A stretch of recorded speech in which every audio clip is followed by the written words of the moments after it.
ઔદ્યોગિક નગરી અંકલેશ્વરમાં માનવતા અને શિક્ષણ જગતને શરમાવે તેવી એક હૃદયદ્રાવક ઘટના સામે આવી છે, જેમાં એક 63 વર્ષીય નરાધમ શિક્ષકે પોતાની જ 13 વર્ષની સગીર વિદ્યાર્થિનીને હવસનો શિકાર બનાવી છે. એક્સ્ટ્રા ટ્યુશનના બહાને બોલાવી આચરવામાં આવેલા આ દુષ્કર્મને પગલે સમગ્ર પંથકમાં ભારે રોષ જોવા મળી રહ્યો છે.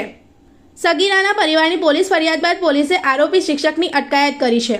દર રવિવારે એક્સ્ટ્રા ટ્યુશન લેવાના બહાને સગીરાને એકલી બોલાવતો અંકલેશ્વર શહેરમાં ખાનગી ટ્યુશન ક્લાસ ચલાવતા ધનંજયસિંહ રાજપૂત નામના 63 વર્ષીય શિક્ષકે પવિત્ર વ્યવસાયને કલંકિત કર્યો છે.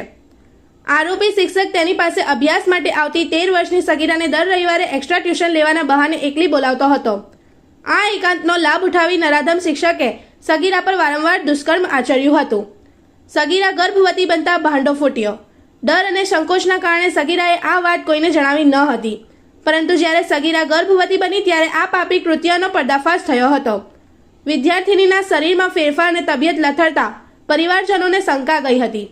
તપાસ કરાવતા સગીરા ગર્ભવતી હોવાનું જાણવા મળ્યું હતું, જેના પગલે પરિવારના પગ નીચેથી જમીન સરકી ગઈ હતી. પરિવારની પોલીસ ફરિયાદ બાદ આરોપીની અટકાયત બનાવની ગંભીરતાને જોતા પરિવારજનોએ તાત્કાલિક અંકલેશ્વર બી ડિવિઝન પોલીસ મથકમાં નરાધમ શિક્ષક વિરુદ્ધ ફરિયાદ નોંધાવી હતી.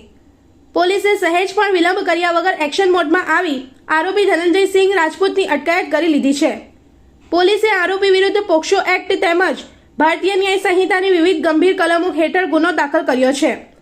હાલમાં આરોપી પોલીસ કસ્ટડીમાં છે અને પોલીસ દ્વારા આ મામલે વધુ પુરાવા એકત્રિત કરવાની તજવીજ હાથ ધરવામાં આવી છે. પોલીસ હવે આ કેસને વધુ મજબૂત બનાવી આરોપીને कड़क सजा મળે તે દિશામાં તપાસ કરી રહી છે.